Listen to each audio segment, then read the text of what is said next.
from the blackest corners of your mind, they call, pulling you deep into shadow, twisting your senses, keeping you from sleep.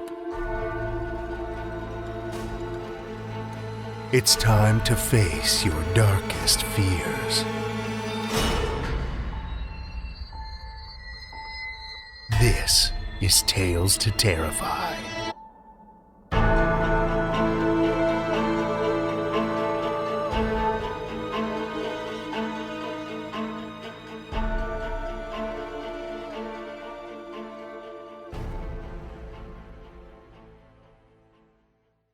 Good evening, children of the night, and welcome. As I mentioned last week, Tales to Terrify will once again be opening for submissions on August 15th. If you're keeping track, as of release day of this episode, that's just 2 weeks away. So, sharpen your quill and get writing. We want to see what horrible, disturbing things your mind can conjure. Before we dig in, I want to give a big thank you to patrons Jeanette Thwaites, Rafael Alvarez, and our newest patron, Deb B., for your generous support.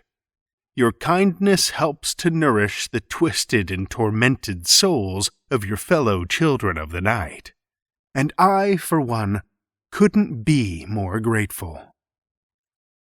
This week, I've got something a little different to kick off the episode. In honor of next week's release of the highly anticipated final novel of George A. Romero, The Living Dead, I've got an interview with writer Daniel Kraus, the author who took on the monumental task of finishing Romero's final epic tale.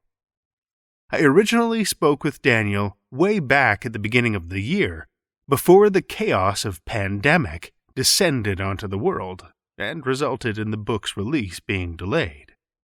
So, while some of the more timely details might be a little off, the conversation itself was both interesting and eye-opening. I'll be posting the full interview as well as an exclusive excerpt from The Living Dead for our Patreon supporters in the next few days.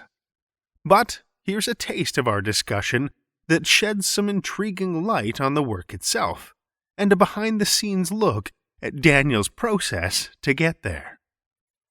So, without further ado, children of the night, join me for a brief conversation with author Daniel Kraus.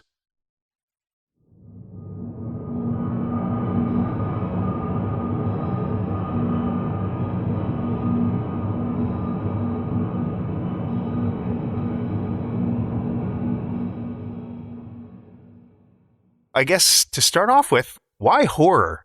Have you always been into horror writing? Has that always kind of been your jam, or have you done other stuff? Yeah, horror has always been my jam. I grew up on it, really. My mom was a big horror fan, and basically back then, what that meant was she would watch horror that came on TV. So this is, pre-cable, really. We're talking about early 80s. So, I grew up watching Night of the Living Dead and probably most importantly, watching The Twilight Zone. She was a huge Twilight Zone fan. And so from a very young age, maybe 5 or 6, I was watching Twilight Zone with her and really, really grew up on that. And it was my favorite show when I was a little kid, and it's really my favorite show today. And I noticed this a lot in not just horror people, but just people in general. Until you kind of level off as an adult, you kind of have these periods where your interest and stamina for horror changes. I remember there was a period maybe around 6th, 7th grade or so where suddenly I couldn't take it. I didn't want to watch any horror, and it made me physically ill. And then I swung back the other way. And I think, I've often thought there's two kinds of people who like or who are fascinated by their uncomfortable reactions and kind of want to dive into them a little bit, and then people who kind of want to run away. And I don't think one's necessarily better than the other, but I am somebody who wants to be, at least in my media consumption, want to be disturbed. Now, do you think that appetite has anything to do with kind of changes in the world around you? I mean, I don't want to get too philosophical too early, but... Well, probably. I'm guessing these things, and maybe there's a biological element to it, but I think generally it's probably just what's happening in your life. Certainly in adolescence, probably through teenhood, things are changing so fast that your reactions to things are also changing. And I think for me and many people, sort of that middle school area was sort of the toughest time of life. So it's not surprising that my appetites for anything were sort of wildly in flux. Right. So how did the Living Dead project come about? Was that something that you saw they were looking for somebody, or did they approach you? Yes, they approached me. And so I should say first that no artist influenced me more than George Romero, except possibly Rod Serling. Those two were guiding me through childhood and youth and adulthood too. So Romero was my favorite artist, not just my favorite filmmaker. He meant everything to me.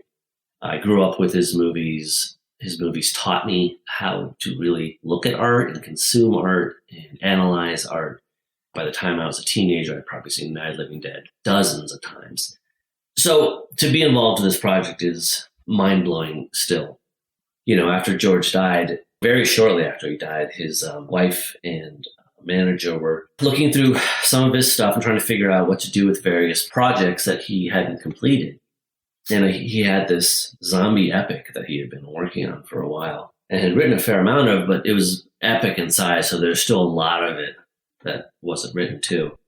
And they were looking for someone to finish it, and the manager knew of me and my work and discussed it with George's wife, and they decided to see if I was interested. They knew I was a acolyte of Romero's stuff. I don't know if they knew exactly how deeply I had studied his work, but they hopefully made a good choice, and I couldn't be more thrilled with the chance. That'd be a hell of a phone call to pick up, hey? Oh, yeah. It was. Little did you know when you were younger, you were studying to take on this project in a way, hey? Yeah, I know. It's crazy. It's like I had really been working towards it my whole life. And, and it wasn't just the zombie stuff. I'm less interested in zombies than I am George Romero. I was a student of all of his movies. So they could have gone with, somebody who's just sort of known for writing zombie stuff. But my interest was sort of deeper than that. And the research and the way I sort of planned out the rest of the book that wasn't there was all based on what I knew of and what I could find out about George and his philosophies and where he was heading with everything. There was an element to writing the book that was very academic in a way. Almost like I had to sort of figure out George, almost as if I was preparing a biography of George. So I had to do that work before I could do the work of the novel. Interesting. It would almost be like an actor studying to play a part, except you're playing the part of George Romero. Yeah, I had never heard it said that way, but that's a really good way to put it. I had to get myself into his head and figure out what he thought about things. Like one of the first things I did was have a long interview with his wife just about his views on life. Was he religious? What were his politics? What did he think about technology? And we would just kind of go through all of these things, and it would give me a clearer picture about what his values were. And then, of course, she also provided me sort of a list of the things he loved, the films and the music and so forth. And I studied all that stuff too, to figure out what was it about his favorite things that inspired him. And could I be inspired by those same works of art to help me build a scaffolding over these missing parts of the book? Sounds like a fairly intimate experience. Yeah, it really was. I think it was as close to writing with somebody as can be. And what was so crazy about the process was well into the writing, we would discover things, new like elements. Like one time we found a bunch more pages he had written. Another time we found a letter he had written that kind of gave clues to where he was going with some of the story. But those didn't come at the beginning. They came when I was deep into the project. So it felt like a collaboration, like he was out there in the ether, sort of occasionally emailing me new stuff. So it was a very funny, strange experience and a challenging one because I'd have to retrofit things into the book or go back and redo sections because I'd have this new information. So there was a real puzzle aspect to it of how to work all these things into a cohesive whole. But it was a really fascinating and enjoyable puzzle. Well, it sounds like you put a lot of effort into trying to remain as true as possible to the original intent. Yeah, I mean, that was my goal, was to try to be as true to Romero's artistic inclinations and his outlooks and his values as possible by going really, really deep into it. But at the end of the day, though, half of this book was going to be written by me. Mm-hmm. So there was also, I had to acknowledge that at the end of the day, this was not going to be a ghostwritten George A. Romero book. It was going to be a Romero Kraus book. That was inevitable too. Yeah. So at the same time, I had to allow myself within certain parameters to be myself as well. What condition was the novel in when it came to you? Was it just a big pile of papers or kind of a mixture of different thoughts, or was it the starts of a fairly cohesive manuscript? The initial chunk that I got was cohesive, yeah. It was not a pile of notes or anything like that. There was no finish to it, but it was more or less front to back chronological novel. And it was in variable shape. Some of it was in tremendously good shape. And then some of it was a little sketchier. Sort of as it went, you could tell sort of the early stuff he had gone over a bunch. And then as it sort of went on, there was less revision involved. So by the time you got to the end of what he had written, it was a little sketchier.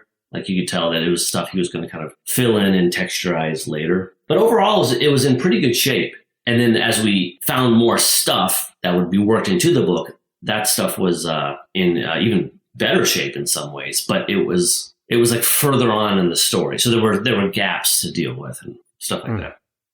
So as somebody who likes to map out your work fairly thoroughly, sounds like the map wasn't necessarily there, but I'm guessing probably one of the first things you tried to fill in. Yeah. But I had more than I usually do. Usually I'm starting for the blank page, right? So in this case, we had a highway going one direction. So I kind of knew where we were headed. And then thanks to some of these other elements, including these notes he had on where some of the story threads were going, I had some points later on to get to. And then I was able to do all this intense study, particularly on his zombie works, of where were his ideas developing on zombies.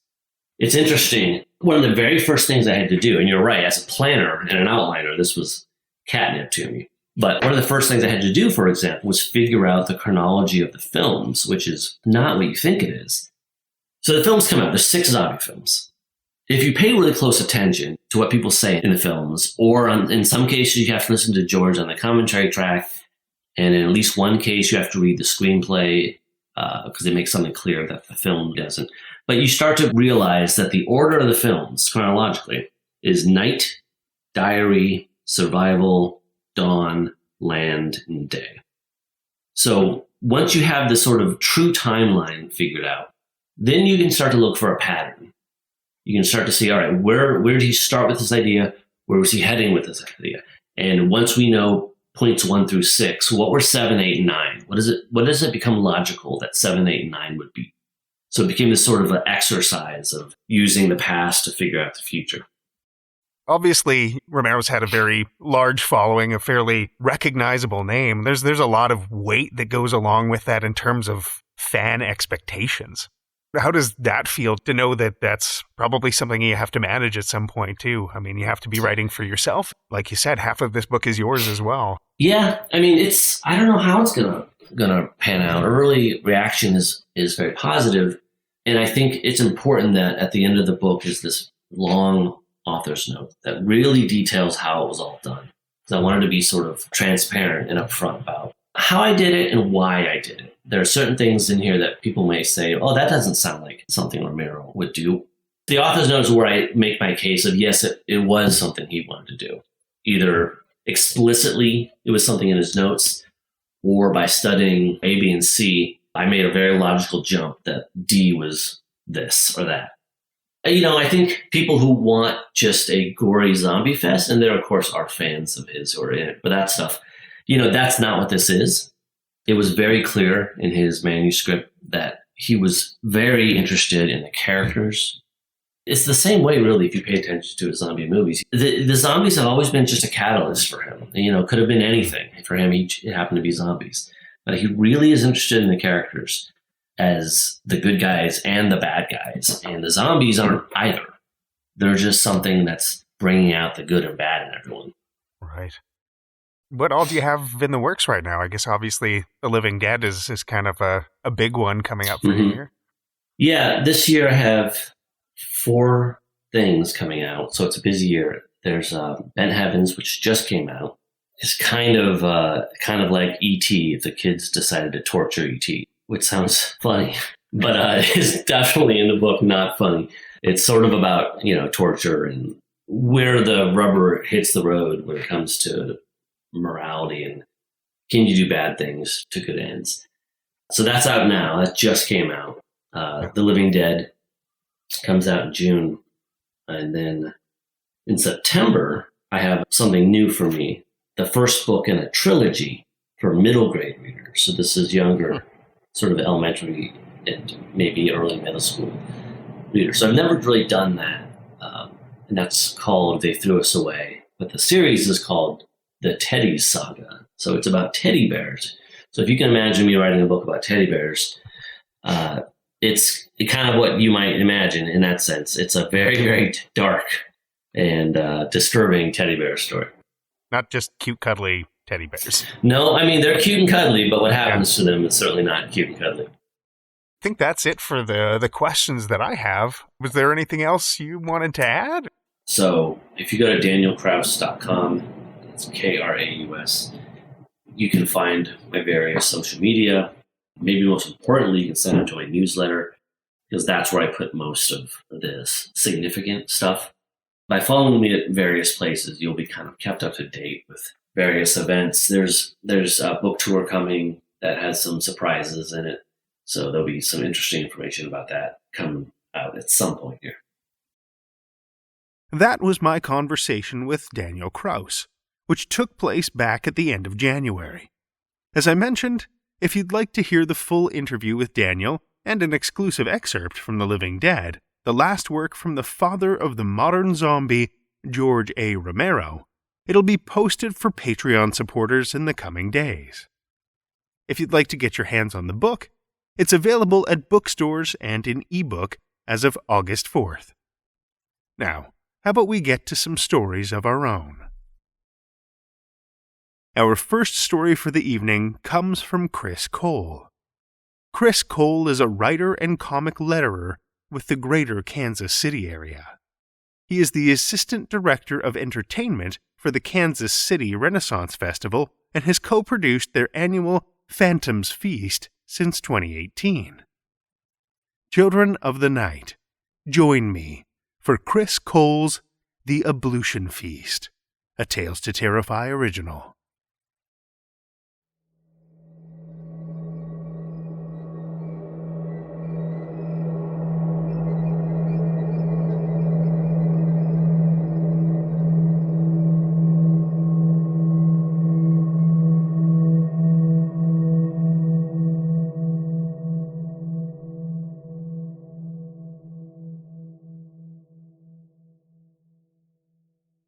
Emily Cooper lingers by the brick oven for a moment, letting fires of the roast compensate for the harsh autumn weather.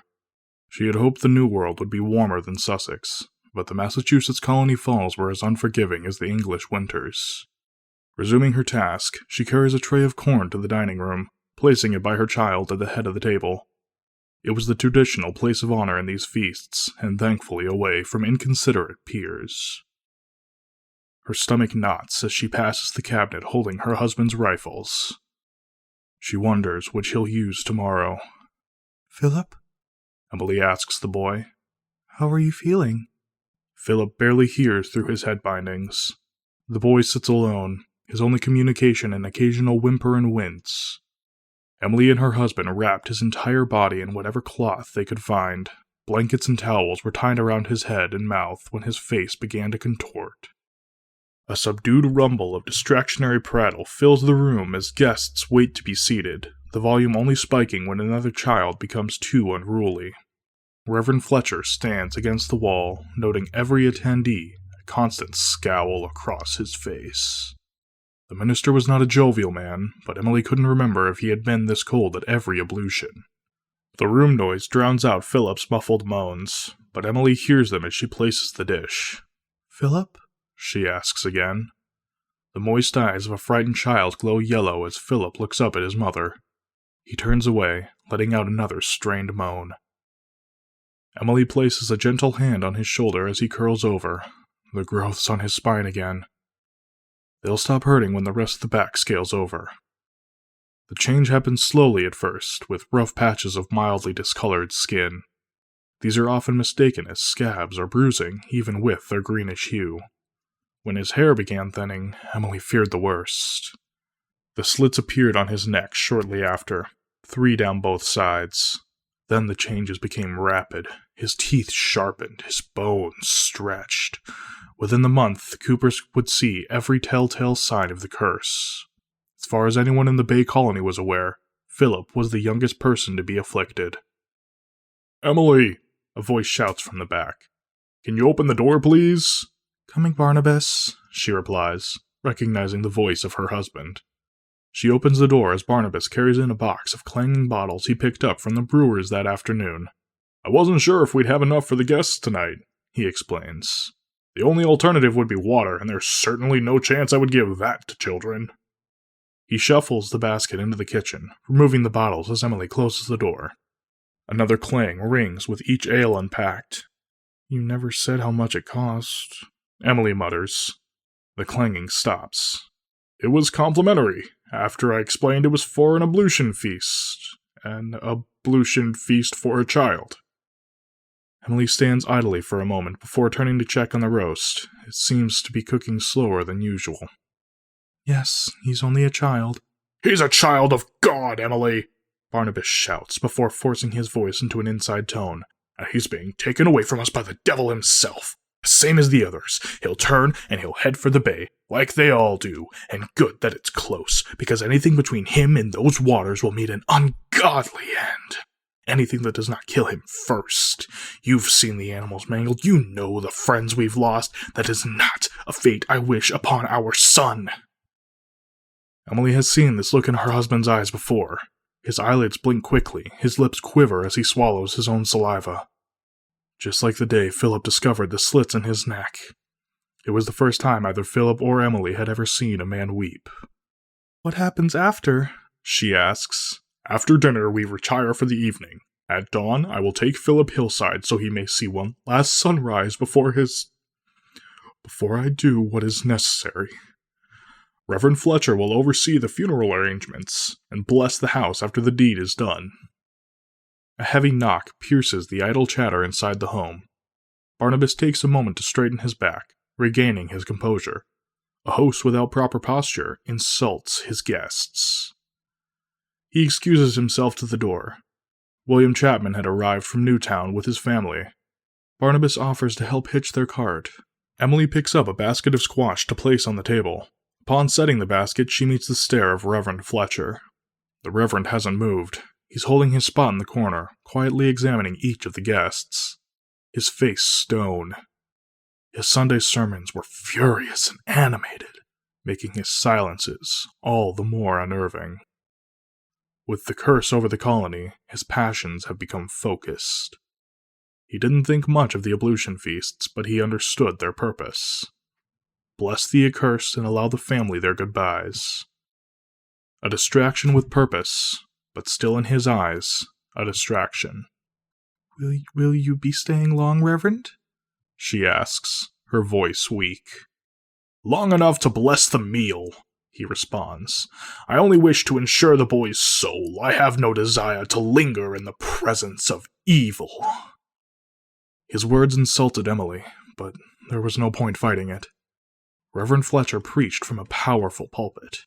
Publicly challenging him would only turn her and Barnabas into pariahs. She glances back at her son. "Has anyone been cured?" Emily asks the Reverend.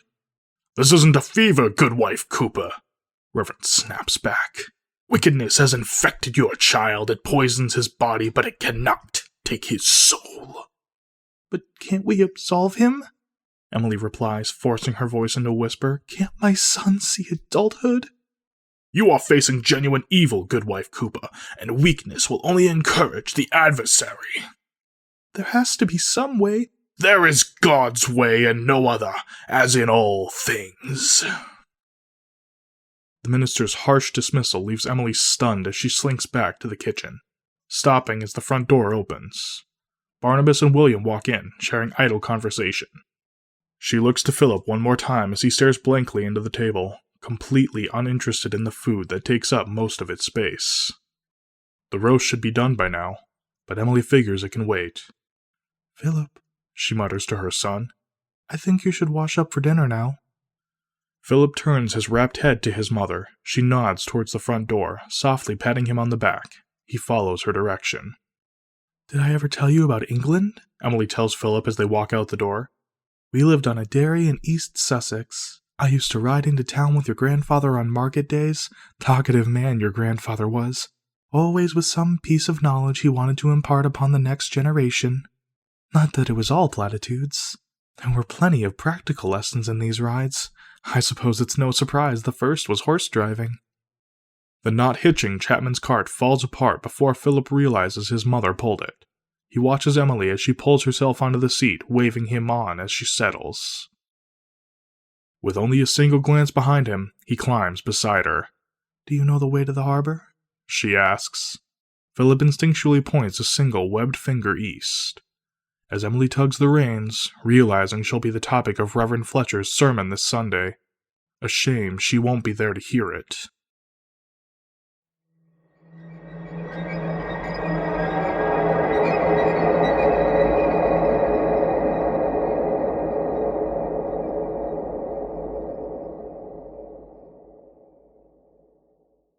That was Chris Cole's The Ablution Feast, as read by Bryce Dahle. Bryce Dahle is new to voiceovers and voice acting, and is excited to jump into it.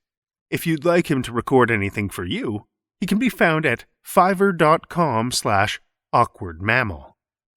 Thank you, Bryce. Our second story this evening comes from Steve Toase. Steve Toase is from England, and now lives in Munich, Germany. He writes regularly for 40 Times and Folklore Thursday. His story, Call Out, first published in Innsmouth magazine, was reprinted in The Best Horror of the Year 6, and 2 of his stories have been published in Best Horror of the Year 11. He also likes sold motorbikes and vintage cocktails. You can keep up to date with his work via his Patreon, website, and social media. Links are in the show notes. Listen with me, children of the night, to Steve Toase's Streuobstwiese, first published in Shimmer number 46, November 2018.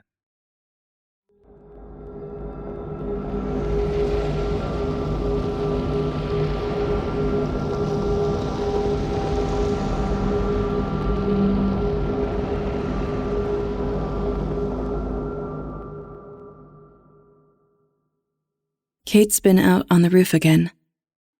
She's drawn her finger through salt the color of wood ash, the sigils barely holding together on the terracotta slope of the tiles. The gutters are clogged with yellow fat, and dead hares whose eyes are gilded in gold leaf. Across the valley, a field of barley whitens with mold and blight. I coax her back through the casement and hold her while she whispers curse words into the damp cotton of my shoulder. Her breath smells of bonfire smoke. She does not sleep. I know where the artist's bones are. Deep in the clay below the Gravenstein apple trees, root-wrapped and smeared with grease. The fruit tastes slightly of marrow and damp cloth. It is not an unpleasant flavor. Something has been killing the hoopoe, leaving their plucked bodies in the orchard's long grass. Their scorched beaks have been torn free and sealed tight with honey. Kate does not come down here often, though she can see the trees from the house. I pick up the corpses, the loose feathers, and drop them into a burlap sack, the one I normally use for harvested fruit. Later, I bury their small bodies in shallow graves. I didn't mean to, Kate says. and I know she's telling the truth. He scrubbed out the salt. I don't know why he scrubbed out the salt. I look at the line going around the house. A single footprint has worn through the white powder, tread still visible. He lies on the corner of the porch, eyes wide and blinded, with mold erupting through his jaw and across his tongue. Even though the cartilage in his throat has turned to dust, he still tries to speak. You need to finish what you started. It's not right to leave him like this, to leave him for me to deal with, I say.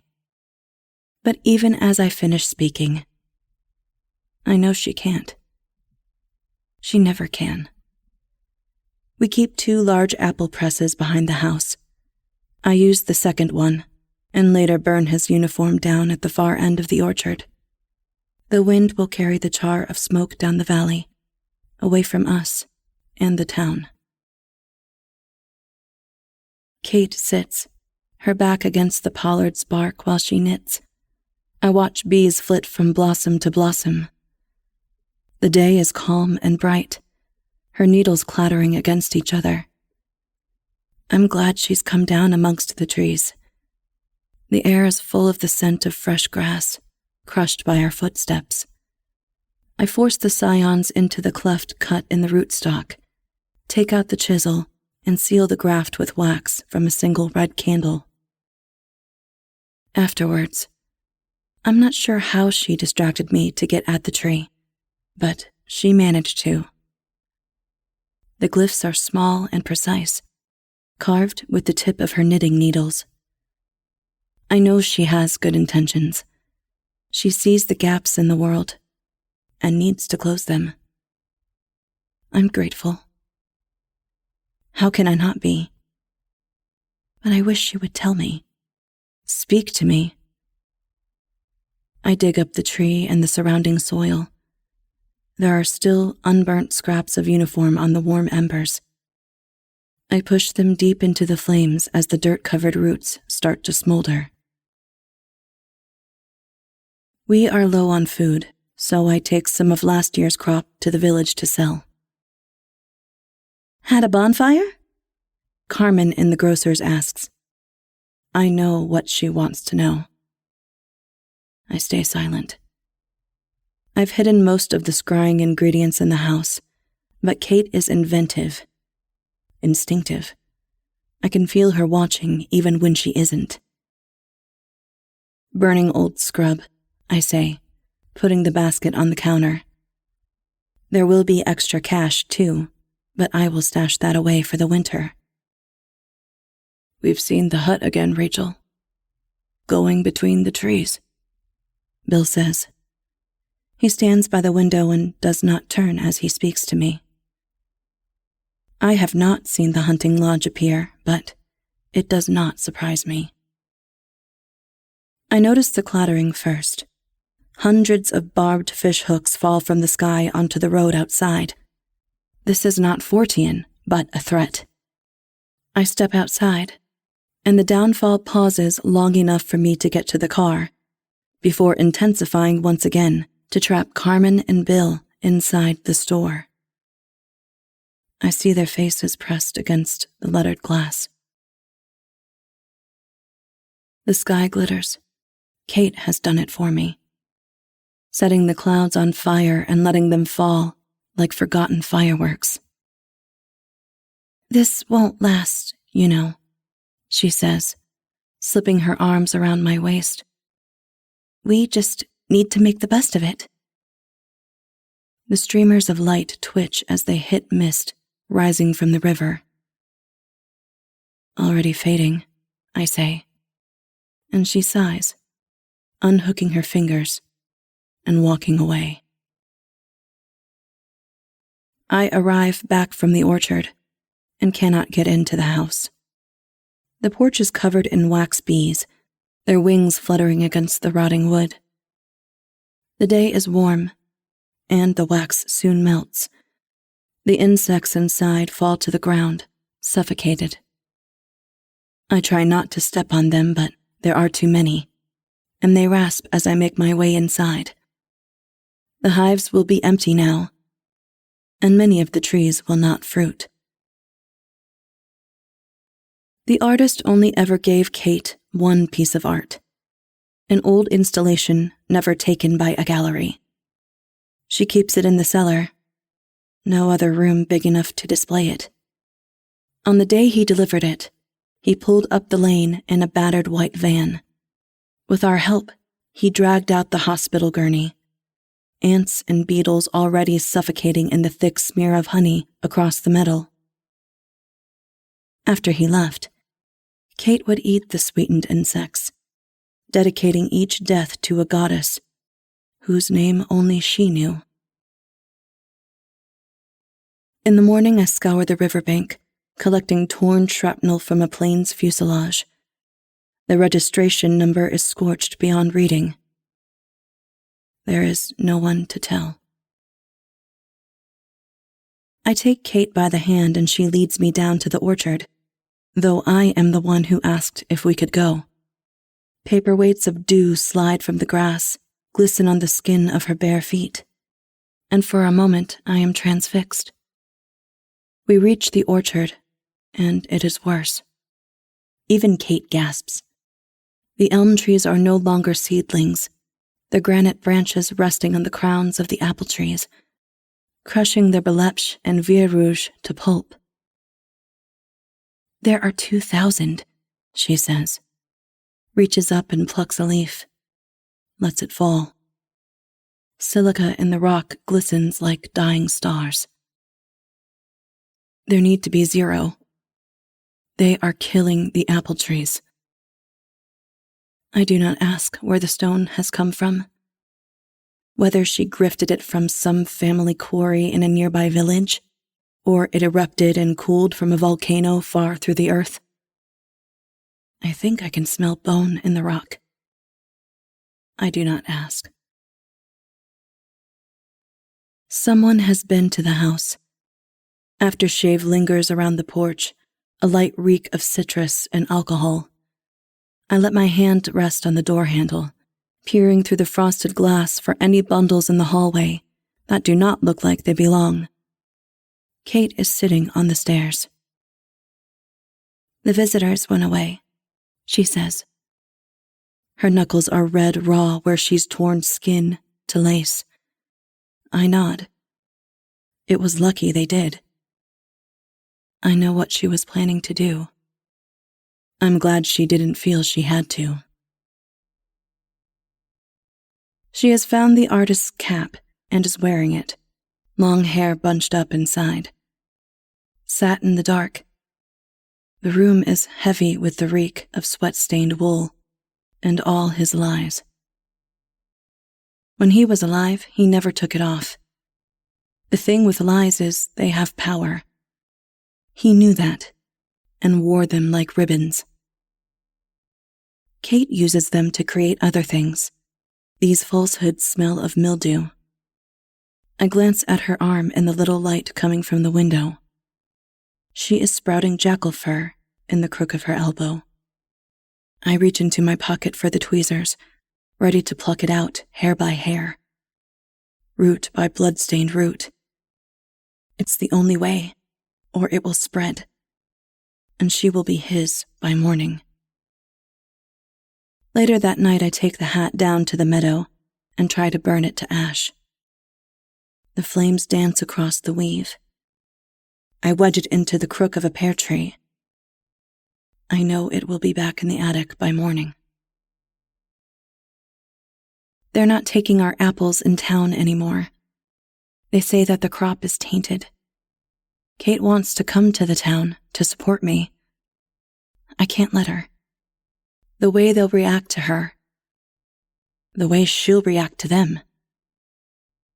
I wake up in the middle of the night and go to her room. She's sitting on the edge of her bed, window open. I can hear flies buzzing across the fruit as their offspring burrow through apple skin.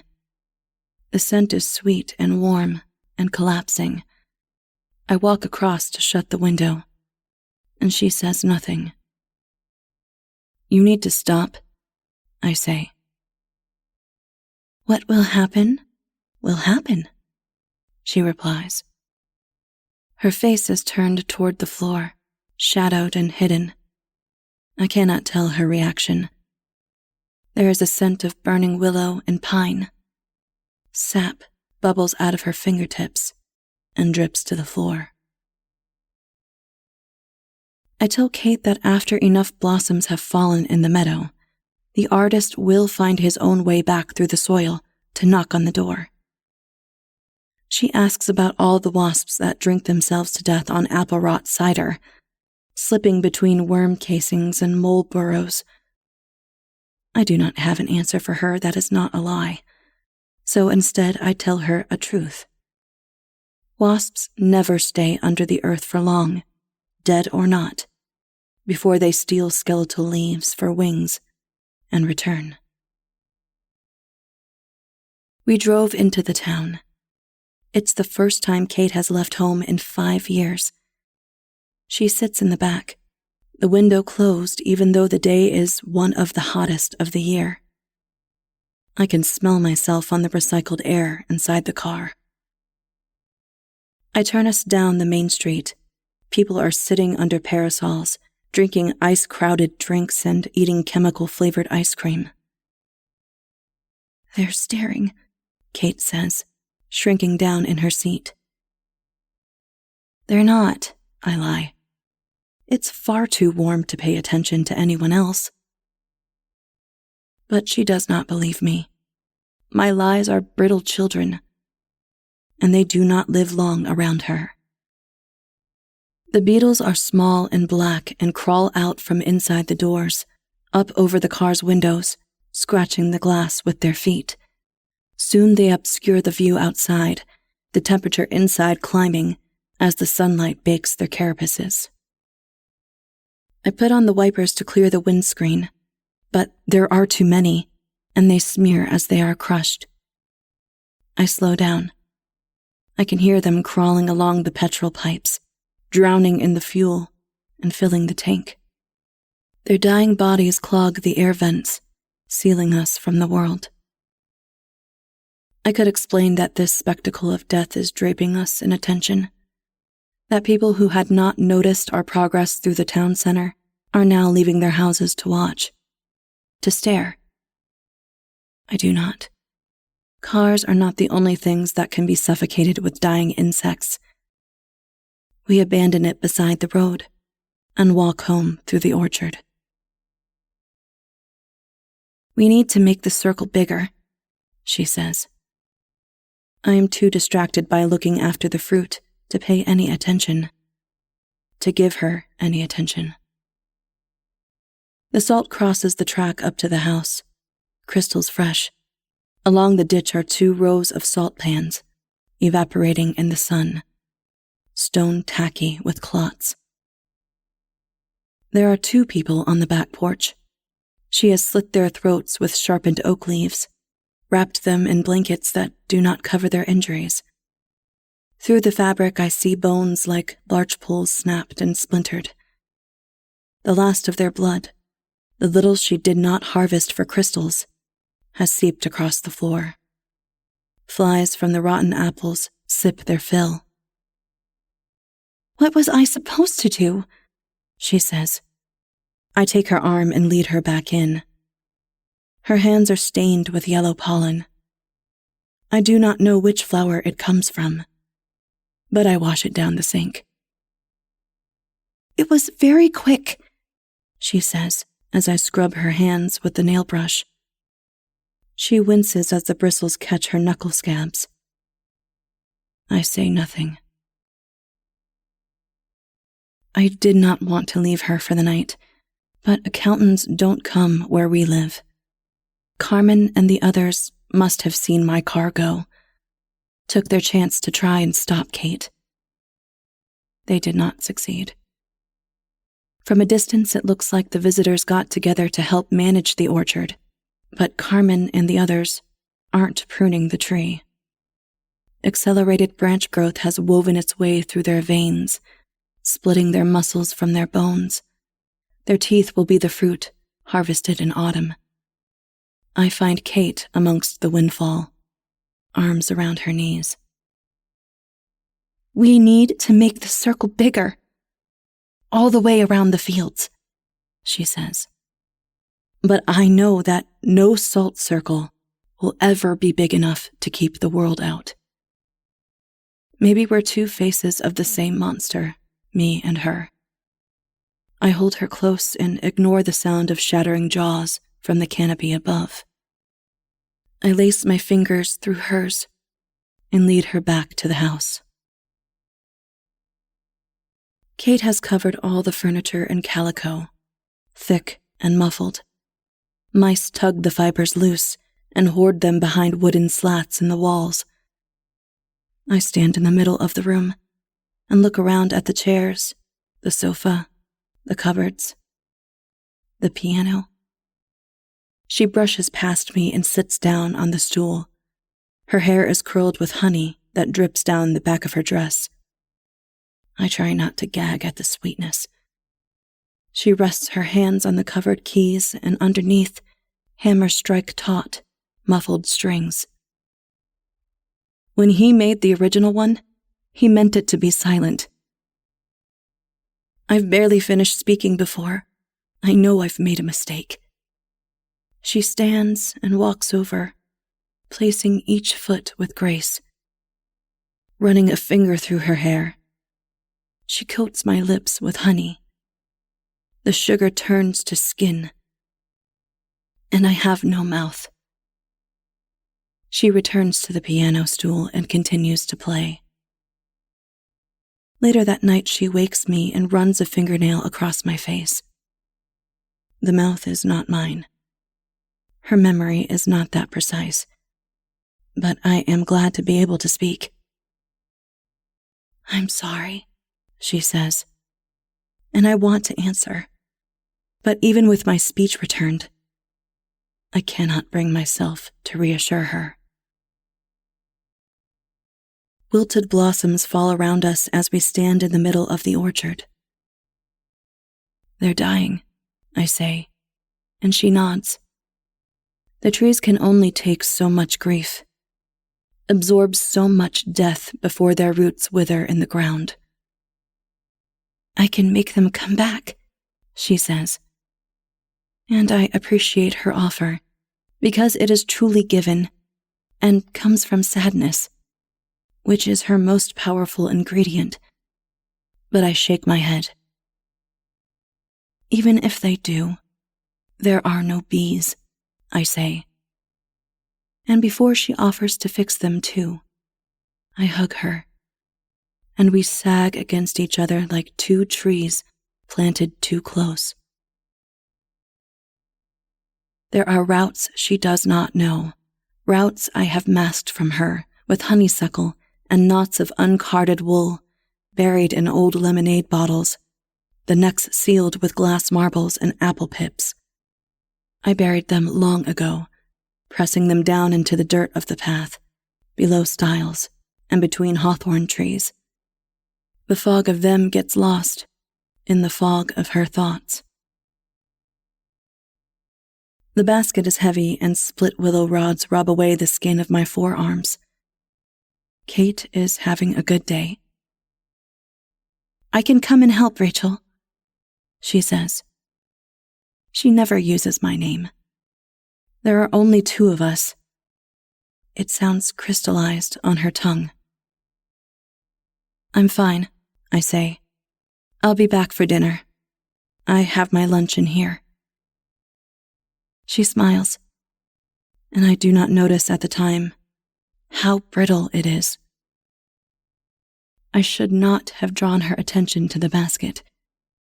There is food in there, but not for lunch. Enough to get me beyond the hills. The route is blocked with brass rods running from thorned branch to thorned branch. She is sitting on the fence, wrapped in calico.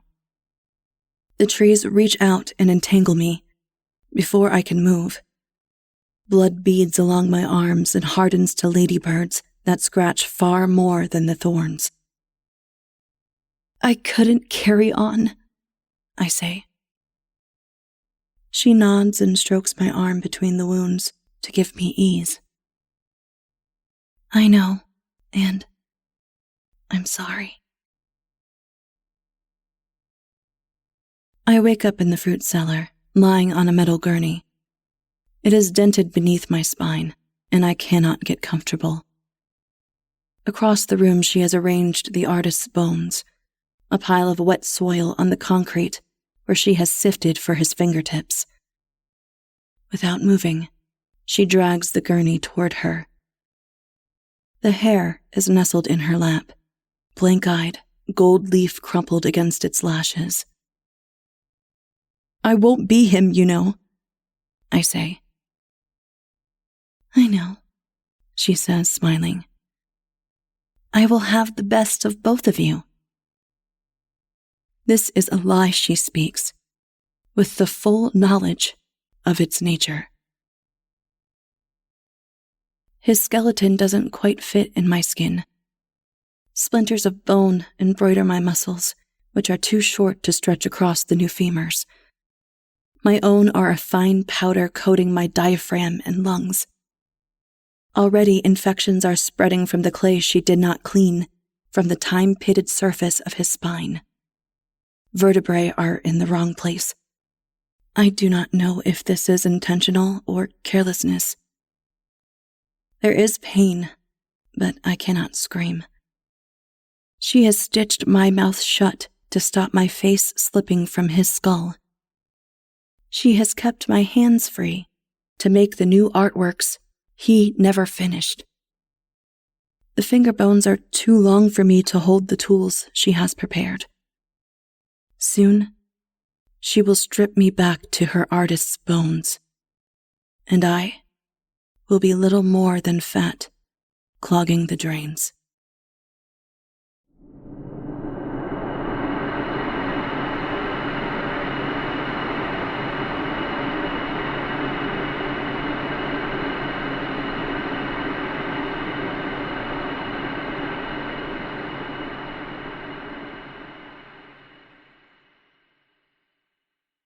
That was Steve Toase's Streuobstwiese, as read by Heather Thomas. Heather Thomas is a jewelry expert by day and master of none by night, dabbling in costuming, art, music, writing, and narration. She is a lifelong fan of all things horror and enjoys reading stories and novels to her friends and family, when they let her. She lives in Denver, Colorado, with her husband and her spoiled rotten cat, Oni. Thank you, Heather.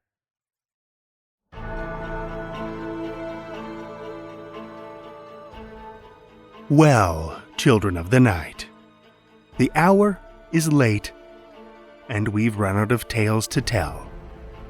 For now. Tales to Terrify is made possible by the tremendous generosity of our supporters through Patreon and PayPal. If you're not already a supporter, head over to patreon.com/Tales to Terrify for a look at all the awesome perks, from ad-free episodes and bonus content to shoutouts and swag.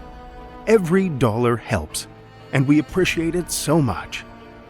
If you're looking for another way to help, why not drop a rating or a review on Apple Podcasts, Spotify, Stitcher, or wherever you listen to podcasts.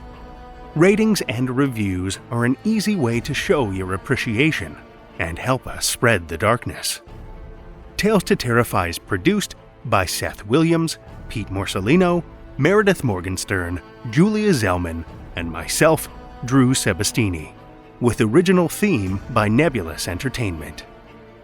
Tales to Terrify is distributed under a Creative Commons Attribution, Non-Commercial, No Derivatives license.